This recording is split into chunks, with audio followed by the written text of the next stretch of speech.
The Great Hollow can be a very punishing map, but it's also one of the most rewarding when navigated properly.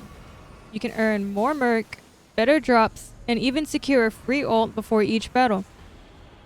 In this guide, I'll show you how to route the map efficiently and unlock the power as soon as possible. And that starts with one thing: crystals.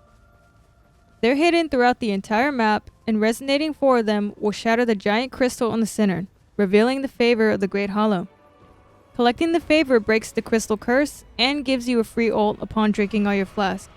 It can seem overwhelming at first, but you don't need to memorize every single location to know where the crystals are.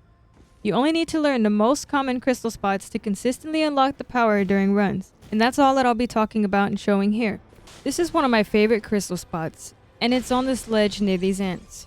This next spot is usually next to this bonfire on the northeast side of the map, and you can find it here.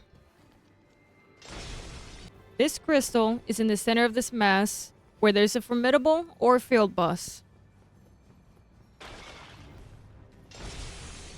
This crystal is near the southbound bird tree where there's a formidable or a boss nearby.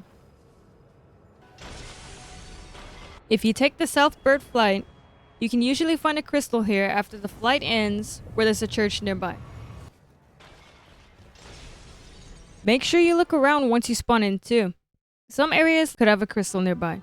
There's also this area near the merchant close to the center of the map that may have a crystal. But the biggest challenge in the Great Hollow isn't just finding crystals. It's balancing crystal routing while leveling up efficiently. Night Invader camps are especially important because they let you gain early levels without heavily disrupting your pathing. The Poison and Bleed Night Invader camp also has a potential crystal spawn directly above it. However, the Great Hollow will mostly contain only one Night Invader camp. Because of this, you'll usually need to supplement your levels with 1 or 2 field bosses while continuing to search for crystals. The Holy Frost Night Invader camp is usually one of the more difficult to do since there's a lot of common enemies around and it's easy to get overrun. It is possible to do this at level 2, but if it's too risky, just come back at level 8, even level 6. For the Sleep Magic Underground Night Invader camp, I'd say it's quite possible to do at level 2, but you have to travel quite a distance to get there from spawning, so don't instantly lock onto Night Invaders and head there. Get yourself a few levels on the way. Keep in mind that while you're routing, your main priority during the run will be to unlock the favor before Night 1 ends. If not before, try to get it as early into Night 2 as you can. Once you've secured the favor of the Great Hollow, your next priority should usually be castles. If the rock castle's available, I strongly recommend heading there first. The boss is predetermined and generally more manageable compared to the other castle bosses. Also a guaranteed formidable, so your reward will be good. If the rock castle's not available, then I usually route towards the western castle instead. In general, I prefer castles over temples for most runs, especially in Deep of Night. Castles contain multiple elite enemies, bosses, relic chests, and a final boss variant which can give you really good loot. Temples, on the other hand, will only provide 3 rewards, while also taking significantly longer due to stronger enemy encounters. The bosses inside temples are also randomized night bosses, so unless your team is already in a strong position, castles are usually the more efficient option, especially in Deep of Night. It is still possible to do it, just be sure that your team is properly geared up before attempting them. Now that we've spoken a little about fortresses and temples, let's dive into a bit of the routing for castles so you know how to navigate them. Starting with the northwestern castle. I recommend you prioritize the basement boss first, as that is a guaranteed formidable. Head down this tunnel, break the seal, and head into the room behind it.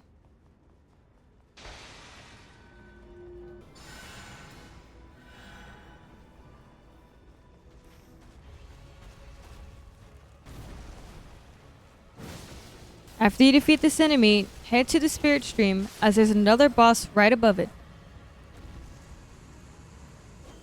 Don't be like me here and forget to charge my free ult by drinking all my flasks.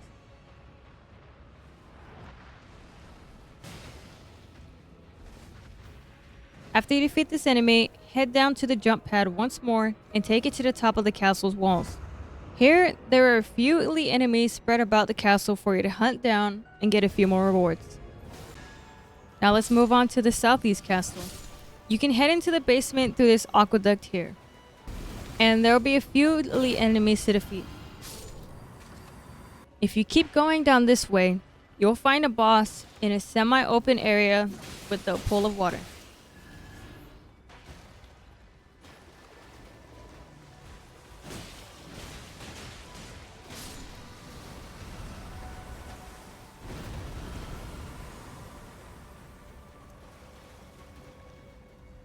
Once defeated, head up this side of the wall, and there will be a duo of elite enemies to take out. They'll only give you one reward though.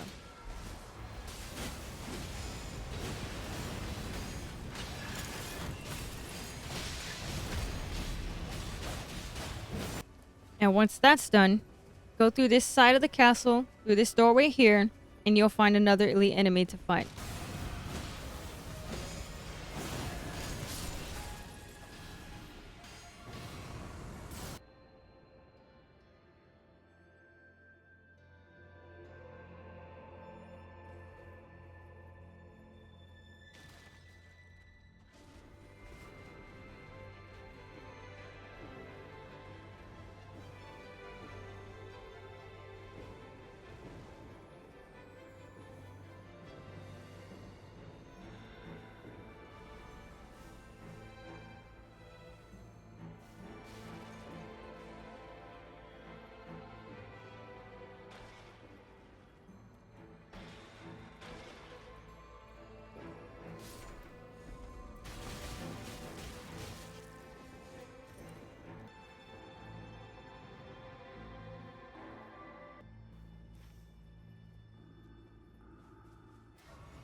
After you clear a main objective at one castle and have cleared a few bosses and elites at another castle, you should be at or approaching level 15.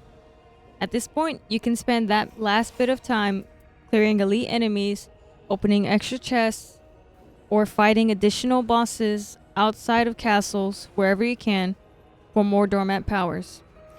Your goal during this short amount of time before the second night boss approaches is to just do whatever you can to optimize your build and better prepare yourself for the end game boss.